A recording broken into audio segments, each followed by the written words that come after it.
மக்கள் நலத்திட்ட பணிகளை முழுவீச்சில் செயல்படுத்தவே வருவாய்த்துறையை முதலமைச்சரிடம் கேட்டு பெற்றுக் கொண்டதாக அமைச்சர் செங்கோட்டையன் விளக்கம் அளித்துள்ளார். இதுகுறித்து கோவை விமான நிலையத்தில் செய்தியாளர்களிடம் பேசிய அவர், ஊழலற்ற ஆட்சி அமைய வேண்டும் என்பது முதலமைச்சர் விஜயின் கனவு என்றும், அதன்படி அந்தந்த துறை சார்ந்த அமைச்சர்கள் சிறப்பாக பணியாற்ற அறிவுறுத்தியிருப்பதாகவும் தெரிவித்தார். மக்களோடு மக்களாக பணியாற்றவே வருவாய்த்துறையை கேட்டு பெற்றுக் கொண்டதாக செங்கோட்டையன் கூறினார்.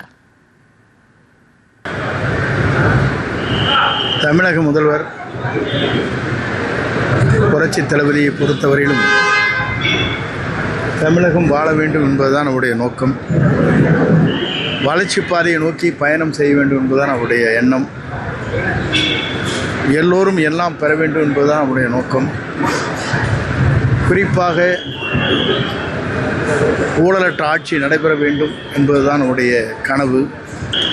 குறிப்பாக ஒவ்வொரு அமைச்சர்களுக்கும் தங்கள் துறையில் சிறந்த பணிகளை ஆற்றிடல் வேண்டும் என்ற எண்ணத்தை முதலமைச்சர் அவர்கள் பிரதிபலித்திருக்கிறார்கள்.